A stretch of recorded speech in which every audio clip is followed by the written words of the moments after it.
Est-ce que vous avez déjà entendu parler de l'effet toboggan? Ce sont ces petits actes médicaux, ces décisions qui sont prises pour déclencher du travail qui va induire une cascade d'événements et d'actes médicaux qui peuvent aboutir à une naissance qui va être chamboulée, parfois traumatisante, ou en tout cas qui ne va pas amener à ce que la femme se sente compétente dans l'accouchement qu'elle vient de vivre. On va même parfois entendre des femmes qui vont dire « Heureusement que j'étais à l'hôpital parce que j'aurais pu mourir, ou mon bébé aurait pu mourir ». Cet effet toboggan, il a été décrit par Emma Cruzy dans son livre « Faux départ » et il est très bien illustré par l'illustration de Marina Gribouille qui montre justement dans son dessin cet effet toboggan avec justement un dessin de toboggan, c'est bien choisi. On voit que plus on monte les marches, plus on est dirigé par la peur. Peur d'un petit bébé, peur d'un gros bébé, peur du dépassement de terme, puis on arrive finalement à un déclenchement. Et même si on ne passe pas par la case déclenchement, ça va être une péridurale qui va ralentir du travail, qui va faire qu'on va injecter de l'ocytocine, qu'on va rompre des poches, etc., etc. On va arriver très souvent à une naissance instrumentalisée, traumatisante, traumatique, et des complications qui vont en découler. Aujourd'hui, je vais justement vous parler de ça, de l'effet toboggan, de cette médicalisation en fait qui induit des complications. Je vais vous parler aussi de la dernière revue de la Cochrane qui justement met en lumière ça. Et je vais revenir aussi sur les dernières recommandations de l'OMS.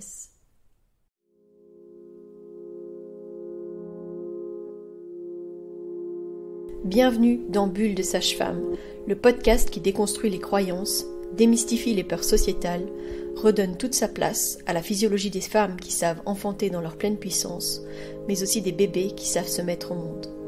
Ici, vous profiterez de l'expertise de sages-femmes pratiquant en dehors des hôpitaux, des accouchements à domicile ou en maison de naissance. Nous souhaitons que vous trouviez les outils, les informations pour que vous puissiez être les acteurs de la naissance de votre bébé, et ce quel que soit le lieu où vous avez décidé de l'accueillir. Mon nom est Mélissa Chambard, sage-femme, maman de 5 enfants. À chaque épisode, je vous partagerai mes astuces, mes bons plans, mon expertise, des anecdotes, mais aussi des témoignages de parents, de sages-femmes et des rencontres inspirantes autour de la périnatalité, dans la bienveillance, la force, la puissance. Allez, vas-y.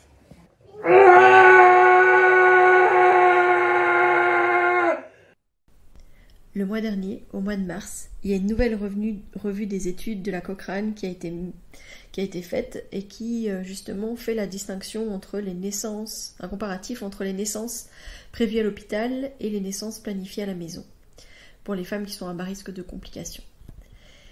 Et cette revue de la littérature, elle a montré quoi? Que les accouchements qui sont pratiqués à l'hôpital augmentent le nombre de complications et d'interventions sans obtenir de bénéfices vraiment démontrable en termes de réduction de la mortalité maternelle et infantile. En fait, ça a montré quoi? Qu'il y avait un risque majoré chez les femmes qui accouchaient à l'hôpital. Et ça, c'est pas un biais qu'on a l'habitude d'entendre. C'est-à-dire que la plupart du temps, quand on rencontre des patientes et des couples qui veulent potentiellement accoucher avec notre équipe pour un accouchement à domicile ou à la maison de naissance, la plupart du temps, dans notre premier rendez-vous, il y en a un des deux qui va amener la discussion sur qu'est-ce que vous faites en cas de complications. Qu'est-ce que vous faites si la femme elle saigne? Qu'est-ce que vous faites si le bébé va pas bien? Etc., etc., etc. Et une des premières choses qu'on fait, c'est justement de déconstruire ça. D'expliquer effectivement ce qu'on va faire si ça arrive, parce qu'on n'est jamais sûr à 100% qu'il ne se passera rien, on est bien d'accord. Mais on va expliquer à quel point cette image de l'accouchement comme un événement où tout peut basculer à tout moment, où il va y avoir une cascade d'interventions qui va être nécessaire, sont souvent liées à la médicalisation et aux actes qui peuvent sembler anodins, parce que des fois on parle de petits coups de pouce, d'aider un petit peu, de faire en sorte que ce soit plus facile, plus rapide, etc.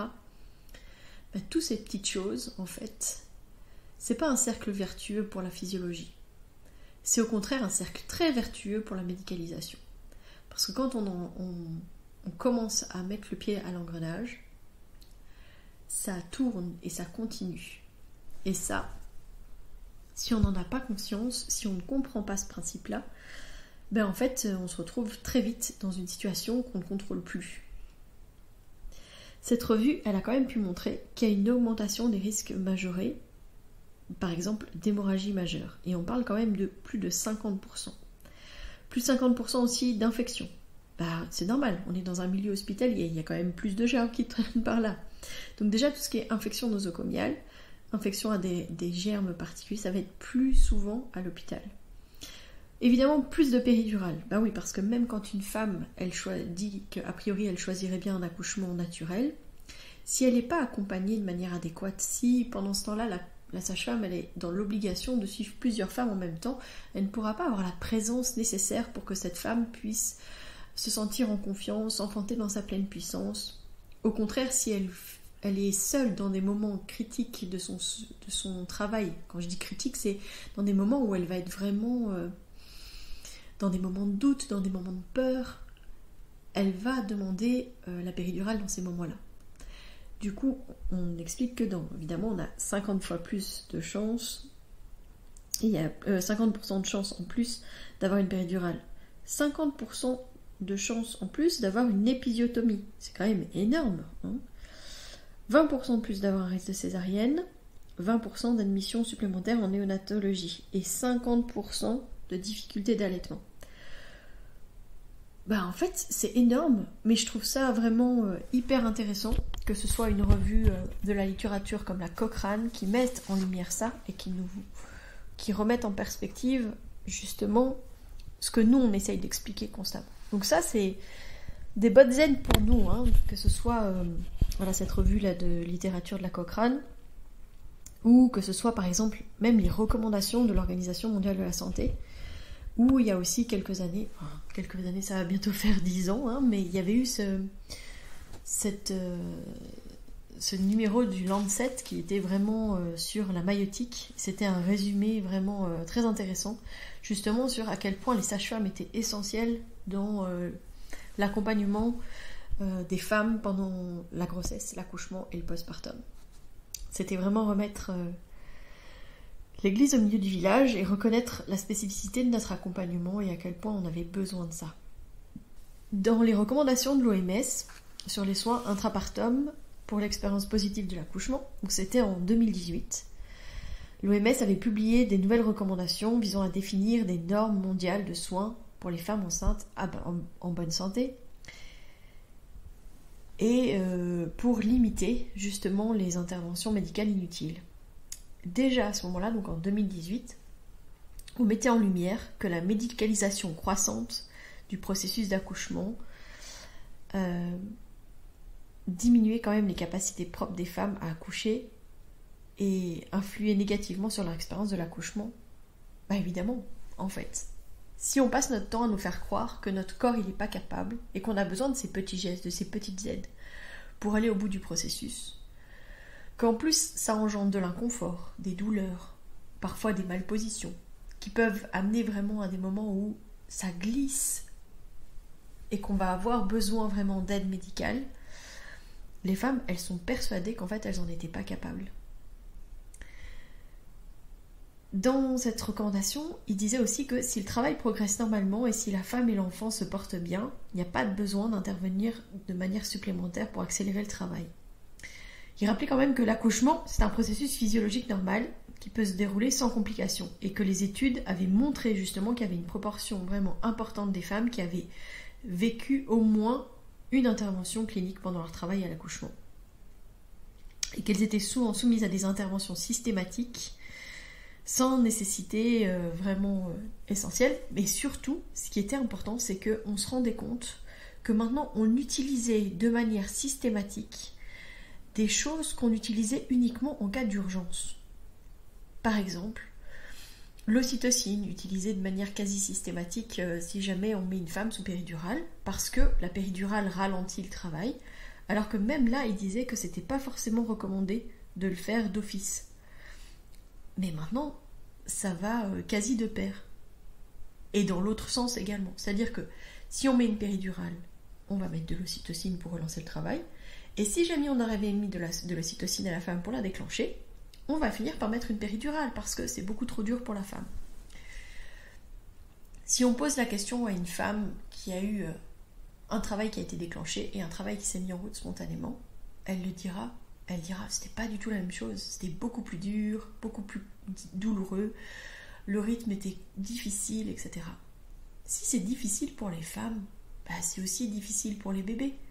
Si on déclenche un travail parce qu'on a peur que ce soit un trop petit bébé ou un trop gros bébé, ou parce qu'il a dépassé sa date de terme théorique, on lance le travail plus basé sur des données comme le poids ou justement la date de terme.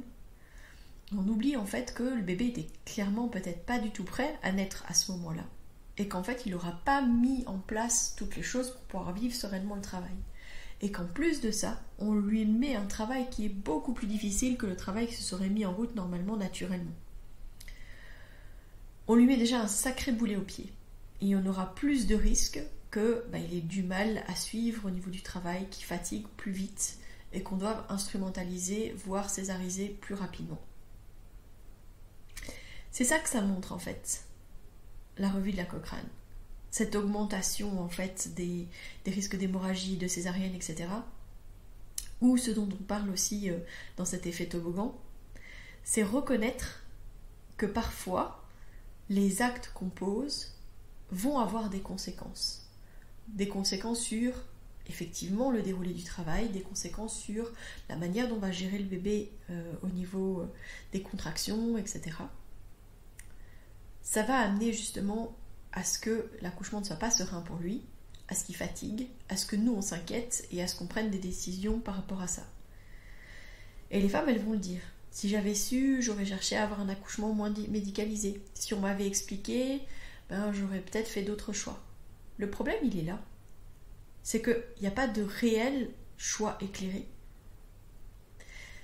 Si on expliquait aux femmes réellement qu'est-ce que c'est qu'un accouchement médicalisé à l'hôpital, qu'est-ce que c'est réellement qu'un accouchement à la maison ou en maison de naissance, mais en fait, quelles sont les conséquences de chaque acte qu'on pose. Même à l'hôpital, en fait, on devrait être capable d'expliquer aux femmes, voilà, si on fait tel acte comme rompre la poche des os, si le bébé n'est pas très bien positionné, ça pourrait le bloquer dans une position qui n'est pas la bonne. Mais on ne le dit jamais, évidemment. On va dire, on va rompre la poche, comme ça va aller plus vite. Parce que la plupart du temps, effectivement, le fait de rompre la poche va faire que le bébé va bien appliquer sur le col et que le travail va avancer plus rapidement. Ça n'empêche que ça va créer des contractions qui seront plus douloureuses pour la femme, si jamais elle n'avait pas de péridurale, qu'elle souhaitait accoucher sans péridurale. Si le bébé n'est pas vraiment positionné de manière optimale, ça risque de créer justement un peu des difficultés pour le bébé qui aurait encore pu changer sa position s'il était resté dans son liquide amniotique et puis que là il est un peu bloqué, qu'il a plus de difficultés. Si en plus ça persiste, ça reste et que du coup la naissance prend plus de temps, on va aussi instrumentaliser plus rapidement. Le vrai choix éclairé, ça devrait être dans tous les domaines. On devrait pouvoir expliquer les effets de chaque acte qu'on pose et ne pas juste les présenter comme quelque chose de minime qui pourrait potentiellement juste donner un petit coup de pouce. Quand on dit un petit coup de pouce, on minimise grandement l'effet que peut avoir ce petit coup de pouce. Et c'est ça qui est problématique. Et ce qui est problématique, c'est qu'on ne voit pas le mal dans ce petit coup de pouce qu'on veut donner. Moi, je sais que ça m'est arrivé, comme ça, à certains moments, de me dire « Oh là là, si on faisait ça », et notamment on rompt la poche, si on faisait ça, peut-être que ça pourrait l'aider. Et puis après, je me dis « Mais non, Mélissa, pourquoi est-ce que tu veux faire ça ?»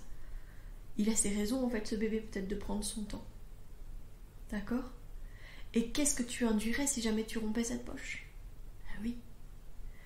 Mais si on ne se pose pas la question, si on ne se remet pas, si on ne s'ancre pas dans qu'est-ce qui est bon pour cette femme, qu'est-ce qui est bon pour ce bébé, et juste se dire ça ne rentre pas dans mes critères habituels de durée d'accouchement, etc. On va vers le mal, on va vers le mauvais, d'accord ? Ça veut dire qu'on n'est pas dirigé par quelque chose qui est correct pour eux, parce que c'est eux qui devraient être au centre de nos préoccupations, et pas notre système de soins, ou pas notre service, ou pas notre confort, j'en sais rien, mais c'est eux qui devraient être au centre. Il y avait un truc qui était très intéressant justement dans les recommandations de l'OMS aussi, c'est qu'il disait que la précédente valeur de référence sur la vitesse de dilatation du col, qui était donc de 1 cm par heure, c'est ça qu'on notait dans les partogrammes, on disait que les femmes devaient dilater de 1 cm par heure. Et évidemment, pour le savoir, il fallait les examiner pour vérifier qu'elles dilataient bien de 1 cm par heure. Et bien ce que dit cette recommandation, c'est que ça peut être irréaliste pour certaines femmes, parce qu'il y a des femmes qui vont dilater très lentement, tranquillement, mais très lentement, d'accord? Et qu'en tout cas, cette manière de dire 1 cm par heure, ça peut être irréalisable pour certaines femmes, et ça ne permet pas d'identifier correctement celles qui sont exposées à un risque d'issue défavorable de l'accouchement. Ça ne devrait pas être une indication de routine pour des interventions obstétricales. Ça veut dire qu'on ne devrait pas, juste pour ces raisons-là, mettre de l'ocytocine, rompre des poches, etc. Ça, c'est hyper important, justement, de se dire chaque chose prend son temps. C'est vrai pendant le travail, c'est vrai pendant la grossesse, hein, parce que quand on donne cette date théorique, ça voudrait dire qu'a priori, chaque bébé devrait sortir à peu près au même moment du ventre de sa mère. Alors que c'est faux. Déjà, elles ont quand même normalement 5 semaines où ce bébé peut arriver totalement normalement, sans qu'on se pose trop de questions, évidemment en restant attentif à tout glissement ou tout moment où ça ne pourrait pas aller, mais de manière générale, il n'y a pas de raison en fait que ça n'aille pas. Moi j'explique souvent que quand on plante des graines, d'ailleurs c'est le moment là, je ne sais pas si vous avez fait vos semis, mais voilà, quand on plante des graines, par exemple des graines de haricots. Moi je me souviens faire ça à l'école. On avait tous nos petits pots de yaourt là, dans lesquels on mettait de l'ouate et sur lesquels on mettait des graines qui a priori étaient toutes les mêmes. Ça se ressemblait, c'était au même moment, on les mettait tous au même moment dans nos petits pots de yaourt. Et pourtant ils sortaient pas tous en même temps. Nos bébés c'est la même chose. De la même manière qu'il y a des gros, des petits, des moyens bébés, et il y a des bébés qui sortent plus à 37 semaines, d'autres qui sortent plus à 38, à 39, parfois à 42. Il y en a même qui sortent encore plus tard. Il faut encore trouver les équipes qui veulent bien suivre les femmes qui vont refuser des déclenchements juste parce qu'elles sont à 42 semaines, qui vont accepter de les suivre pour qu'elles finissent par accoucher naturellement. J'en ai pas entendu beaucoup. Mais voilà, ça peut être potentiellement à discuter à ce moment-là. Mais donc, c'est reconnaître que les femmes, elles accouchent pas de la même manière, elles n'enfantent pas de la même manière, elles vont pas avoir la même mécanique. Parce que quand on considère qu'elles doivent dilater de 1 cm par heure, quand on considère que les bébés doivent naître à 40 semaines, quand on remet tout ça, c'est comme si on considérait que les femmes sont comme des machines. C'est comme si on considérait aussi qu'on devait gérer un accouchement. Parce qu'on entend ça, hein, la gestion des accouchements. Quand on gère un accouchement, ça veut dire qu'on doit être sûr que ça avance comme ça doit avancer. Et c'est pour ça qu'on rentre dans un système où on a tendance comme ça à mettre notre petit grain de sel. Je mets à nouveau les mots petits parce que c'est comme ça qu'on les présente. Un petit coup de pouce, un petit coup d'aide comme ça, une petite chose de rien du tout qui va vous aider. Mais on ne dit pas que cette aide potentielle peut entraîner un tas d'autres complications. Cette cascade d'événements qui peut amener à des difficultés, qui peut amener à des naissances où on va devoir instrumentaliser, voire à des césariennes d'urgence. C'est réel. Les bébés, par exemple, qui ne supportent pas bien la péridurale, d'accord ? Des femmes qu'on met sous péridurale, et puis du moment où on les met sous péridurale, le cœur du bébé flanche, qu'il y a plus de difficultés, et qu'on arrive à des césariennes d'urgence, on ne dit pas ça. Rarement. On dit rarement aux gens « Oui, la péridurale, c'est bien, ça va vous aider, mais sachez que ça peut aussi entraîner des difficultés chez votre bébé. » Moi, j'ai jamais entendu aucun médecin dire ça aux femmes. Pourtant, c'est une réalité. Ni leur dire effectivement que il y aura un ralentissement du travail, qu'il y aura pour elles l'impossibilité de se mouvoir. Hein, parce que des fois, on dit « Oui, mais de nos jours, on pourrait faire... des péridurales ambulatoires pour que les femmes justement puissent marcher, se mobiliser, changer de position, etc. » Oui, c'est vrai, ça existe. Mais dans la réalité, combien de femmes en bénéficient ? Très très peu. Parce que la plupart du temps, on a peur. On a peur des complications qui peuvent survenir, on a peur que les femmes chutent, on a peur, on ne fait pas manger les femmes pendant le travail si elles ont une péridurale, parce que si on devait arriver à une césarienne d'urgence, il ne faut pas qu'elles aient mangé. Donc en fait, on est tout le temps dirigé par la peur. Et c'est ça qui... Comment dire ? Comme on est dirigé par la peur, c'est ça qui amène aux décisions qui sont prises. Et c'est pas au nom du bien-être de la femme et du bébé. C'est au cas où. D'accord ? Quand on dit on ne mange pas et on ne boit pas pendant le travail. Au cas où la femme devrait subir une césarienne en urgence. Ce qu'on ne dit pas, c'est que normalement, on devrait toujours considérer une femme enceinte comme étant estomac plein. Parce que la vidange de son estomac se fait beaucoup plus lentement que quand elle n'est pas enceinte. Du coup, pourquoi est-ce qu'on empêche ces femmes de manger, puisqu'elles sont normalement toujours considérées comme estomac plein? C'est comme si on demandait à un marathonien de faire un marathon, mais de n'avoir aucun ravitaillement au cours de son marathon.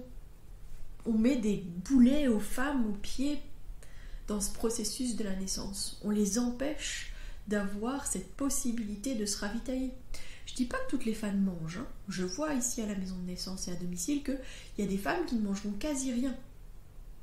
Elles ne boiront peut-être pas beaucoup, mais le peu qu'on leur donnera sera justement qualitatif pour que ça les aide à tenir dans la durée.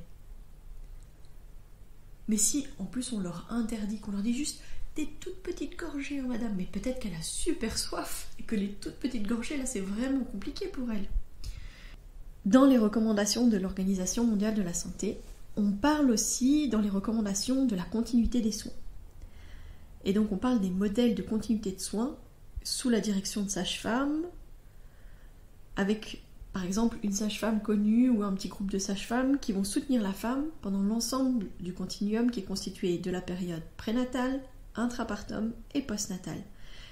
C'est hyper important de rappeler qu'on devrait être en première ligne.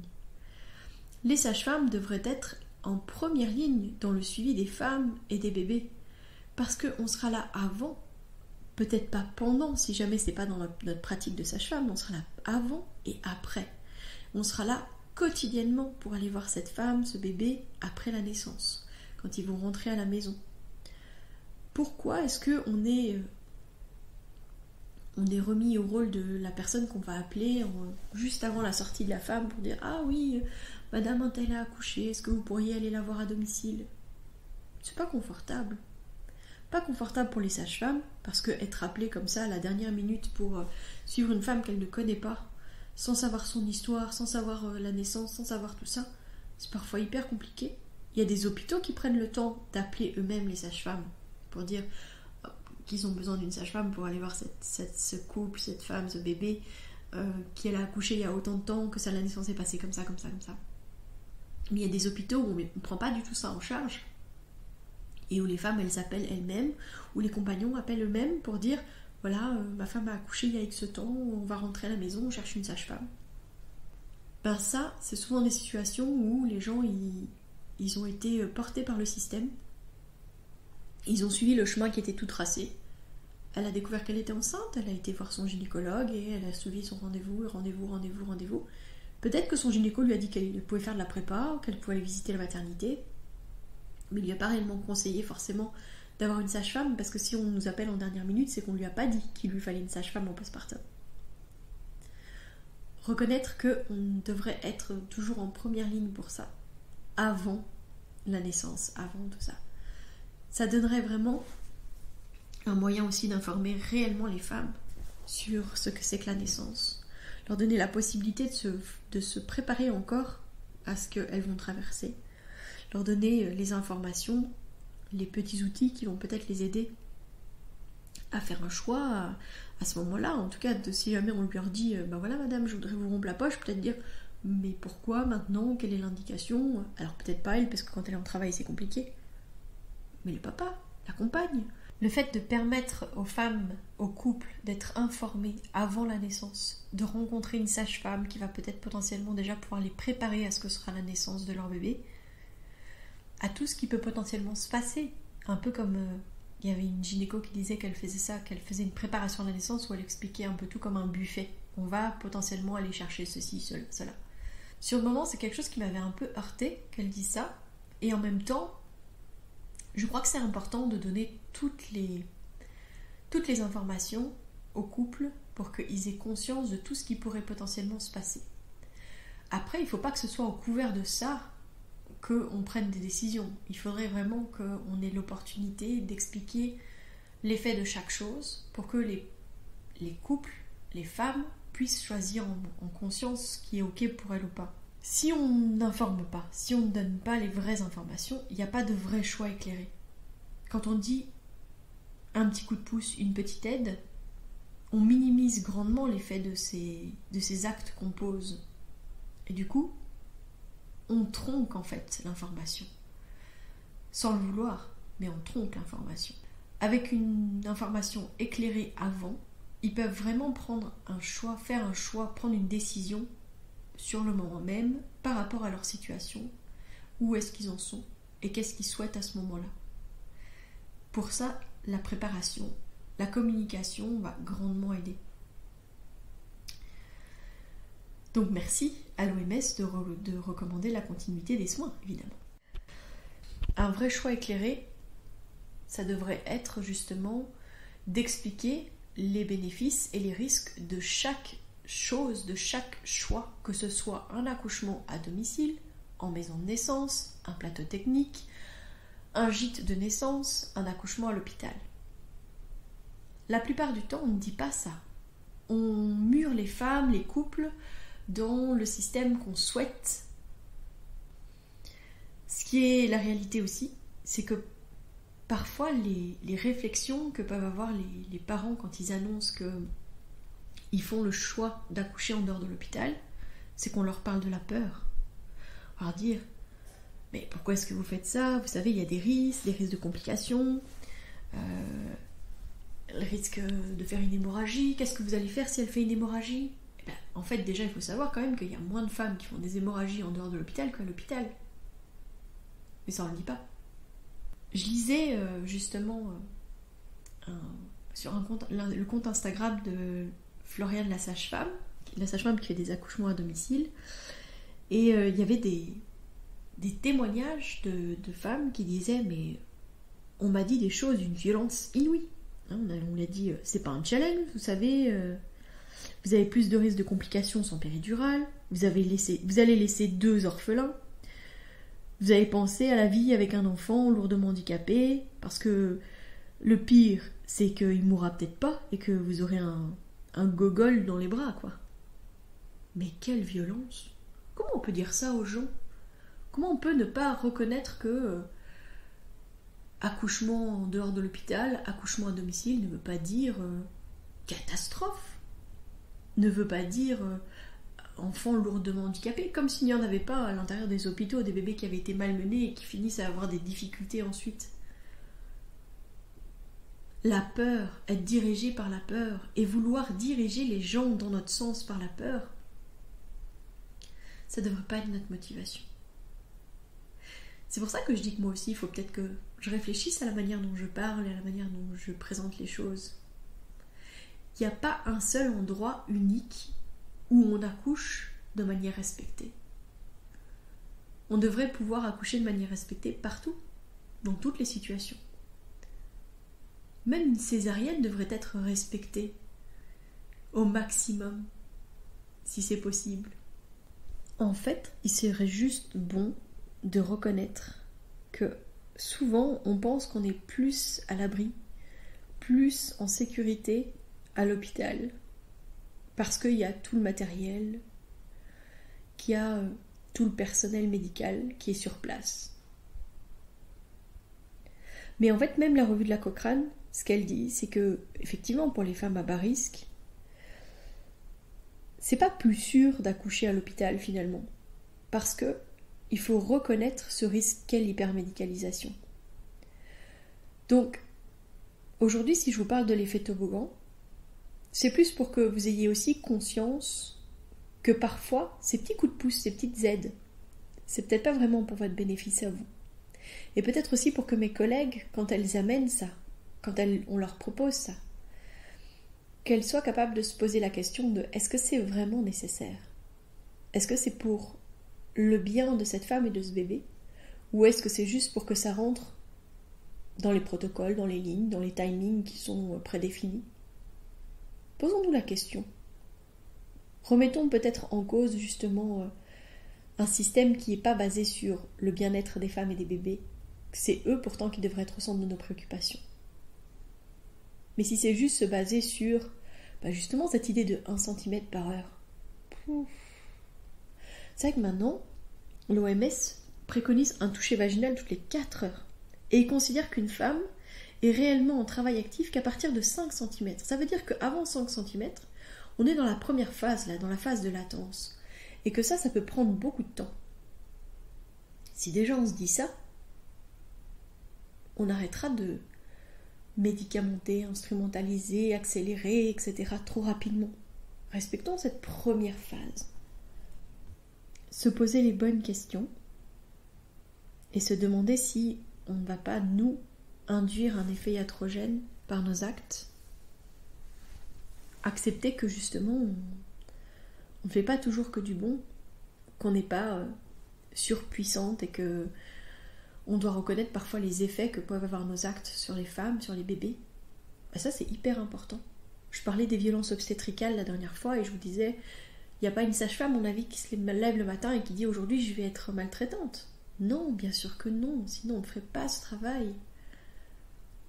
Par contre, le système dans lequel on est, la manière dont on dirige les naissances actuellement, on les gère, fait qu'on amène à poser des actes, dire des choses qui ne sont pas bénéfiques pour les femmes et pour les bébés. Et ça, c'est important de se questionner. Si on se re-questionne, on ne peut que s'améliorer. En tout cas, que s'adapter à cette personne-là, à ce couple-là, à ce bébé-là, à ce moment-là. Et ça, c'est toute la qualité qu'on peut mettre dans nos suivis. C'est être à l'écoute des besoins, c'est entendre justement qu'on ne peut pas faire la même chose pour tout le monde. Le fameux périrapsinto qu'on disait nous à un moment donné, ça veut dire on met la péridurale, on rompt la poche, on met du synto. Périrapsinto, ça c'est un mécanisme industriel. Industrialiser les naissances. Voilà ce qu'on faisait. Voilà ce qu'on fait encore dans certains centres. Mais quand on industrialise les naissances, on broie les femmes, on broie les bébés. Ils s'y perdent. On va avoir des bébés avec beaucoup plus de difficultés, parfois des complications au niveau de l'allaitement, parce que voilà, il aura une naissance compliquée. Parfois des complications au niveau du lien d'attachement entre la maman et le bébé. Des femmes qui vont faire plus de dépression du postpartum parce qu'elles auront eu cette sensation justement de ne pas avoir été capables. Remettons de l'humain, du soin individuel, adapté à cette personne, à ce bébé, à ce couple. C'est là où moi je parle de plus-value dans notre suivi, dans le fait qu'on connaisse les femmes, les couples, que dans notre suivi justement on apprend à se connaître et que du coup on est capable de les accompagner de manière encore plus personnalisée au moment des naissances. C'est avant, pendant et après, c'est toujours les mêmes personnes qui sont présentes. Et qu'on est là justement pour les soutenir dans leurs choix, dans leurs envies. Là, je viens d'écrire un récit de naissance et j'ai terminé justement en disant que cette femme, elle avait accueilli elle-même son bébé comme elle le désirait. Et ce que je vois dans les commentaires, c'est une femme qui, elle, dit « Ah, si j'avais découvert votre travail avant, si j'avais su ce que c'était que la médicalisation, j'aurais fait des choix différents. Alors informons, passons le message, transmettons les données, partageons les bons livres, les bons cercles, les bons ateliers, les bons podcasts. Faisons en sorte justement qu'on ait cette information. Et maintenant, on a ces recommandations de l'OMS. On a ces revues de la Cochrane, on a ces études qui montrent effectivement qu'on n'est pas folle quand on dit ça. C'est démontré, c'est dit, c'est reconnu. Maintenant, il reste à ce que les cercles médicaux tout proches de nous acceptent que c'est une réalité. et l'humilité de dire c'est vrai qu'on a fait comme ça par le passé, mais on va faire différemment. C'est ça que moi je souhaite avec la création de la bulle, c'était ça que moi je voulais. Je m'étais dit, une maison de naissance, quand ça s'implante quelque part, ça va questionner les pratiques, ça va questionner les fonctionnements. Parce que quand une femme elle va dire « Ah mais moi je vais aller accoucher à la bulle », ça va se dire « Pourquoi est-ce qu'elle va à la bulle plutôt que chez nous ? Pourquoi est-ce qu'elle veut accoucher chez elle plutôt que chez nous ? Pourquoi est-ce que les femmes elles veulent enfanter chez elles ? C'est quoi le problème ? » Alors déjà, c'est leur droit le plus strict d'accoucher là où elles le souhaitent. Mais ça serait bien de se dire « Alors si elle veut pas, c'est parce qu'elle a l'impression peut-être que nous on va faire quelque chose. » En prendre conscience, c'est un premier pas. Je pense qu'on est tous amenés à changer les choses. On est tous cette petite goutte d'eau qui a un pouvoir extraordinaire. En tant que praticien, évidemment, mais aussi en tant qu'humain et humaine. C'est pour ça que je vous dis de partageons tout ça. Partageons cette information. Pour que justement, quand moi je rencontre des couples qui viennent ici, et qui me disent oui mais qu'est-ce qu'on fait en cas de etc. C'est important effectivement de donner l'information, mais si c'est parce qu'à la base ils sont dirigés par la peur parce qu'on leur a fait peur, ça c'est moins ok. Parce que quand les couples disent qu'ils vont accoucher à domicile ou en maison de naissance, parfois leurs proches, ils ont vraiment des discours qui sont très culpabilisants. Parce qu'on n'a pas confiance. Pas confiance en ce couple, pas confiance en l'équipe qu'ils choisissent, parce que oui mais les sages-femmes sont pas capables de faire ça. Merci. Il y a un couple qui m'avait dit une fois que quand ils avaient annoncé qu'ils allaient accoucher à la maison de naissance, on leur avait dit tu vas ne pas faire ça, tu ne vas pas tuer mon petit enfant. Mais quelle horreur. Faire le choix d'accoucher en dehors de l'hôpital, c'est pas condamner son bébé ou se condamner soi-même. Je crois que au contraire, les personnes qu'on rencontre qui viennent ici, ils disent au contraire, moi je veux mettre toutes les chances de mon côté pour vivre une expérience positive. Notre but à nous, c'est que les gens se sentent acteurs de la naissance de leur bébé.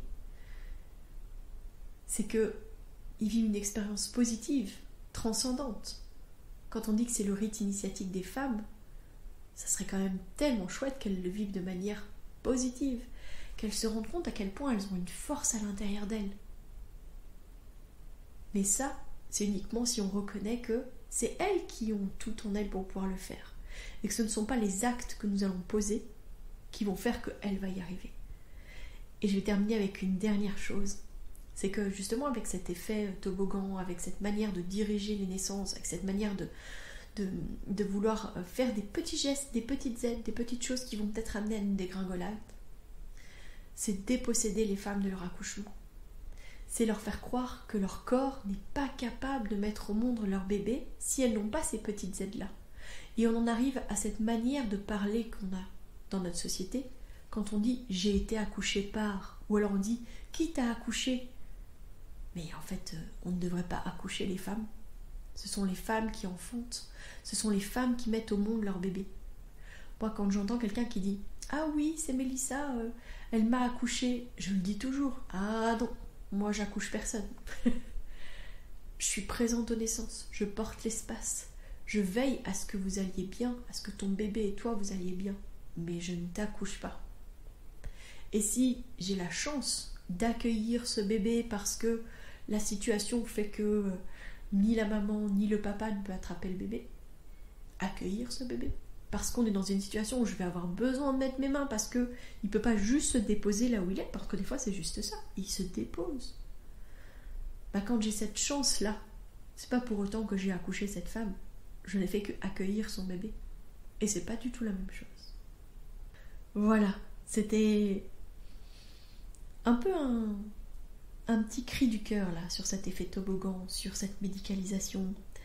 Mais je veux rappeler encore une chose, c'est qu'il faut se méfier de l'hypermédicalisation, ça c'est sûr.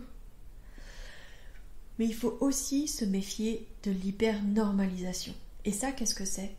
C'est le fait de nier tous ces signes qui vont nous montrer qu'il y a un glissement. Je suis pour dire que les femmes sont capables de mettre au monde leur bébé et les bébés de se mettre au monde. Mais il faut être aussi capable de reconnaître qu'il y a des glissements, des pathologies, des difficultés qui peuvent se mettre en place et que si on ne les identifie pas et qu'on n'agit pas correctement dans ces cas-là, en se disant juste la nature, les étoiles et l'univers ont prévu que les femmes sachent enfanter, etc. Et bien là, on va desservir notre travail. On va desservir cette sagesse pratique dont je parle dans le podcast sur la sagesse pratique. On va desservir le fait d'être en dehors de l'hôpital parce que on va nous dire justement que on n'est pas capable de gérer ces situations-là, qu'on n'est pas capable de se rendre compte qu'on n'est plus dans le bon. D'accord ? Reconnaître la spécificité, la capacité des sages-femmes à identifier des glissements, des difficultés. Reconnaître l'expertise des couples, des femmes par rapport à comment va leur bébé et donc aussi reconnaître quand il y a quelque chose qui glisse de ce côté-là. Et bien ça, c'est aussi important de veiller donc à éviter l'hypernormalisation que l'hypermédicalisation. Les extrêmes ne sont jamais bons. Voilà. Eh bien, j'espère que ce sujet vous a plu, vous a parlé. Je mettrai dans la description de l'épisode les références du livre de Emma Cruzy. Je vous mettrai aussi les références des recommandations de l'OMS de 2018 et puis la dernière revue de littérature de la Cochrane. Tout ça, je vous le mets dans la bio, comme ça vous pouvez y avoir accès. Allez regarder vous-même les informations dont je vous parle. Et je vous partage également cette image de l'effet toboggan de Marina Gribouille et pour que vous ayez peut-être un outil supplémentaire pour pouvoir comprendre, pour pouvoir parler, pour pouvoir diffuser l'information et vous-même pouvoir aider à accueillir en douceur les adultes de demain.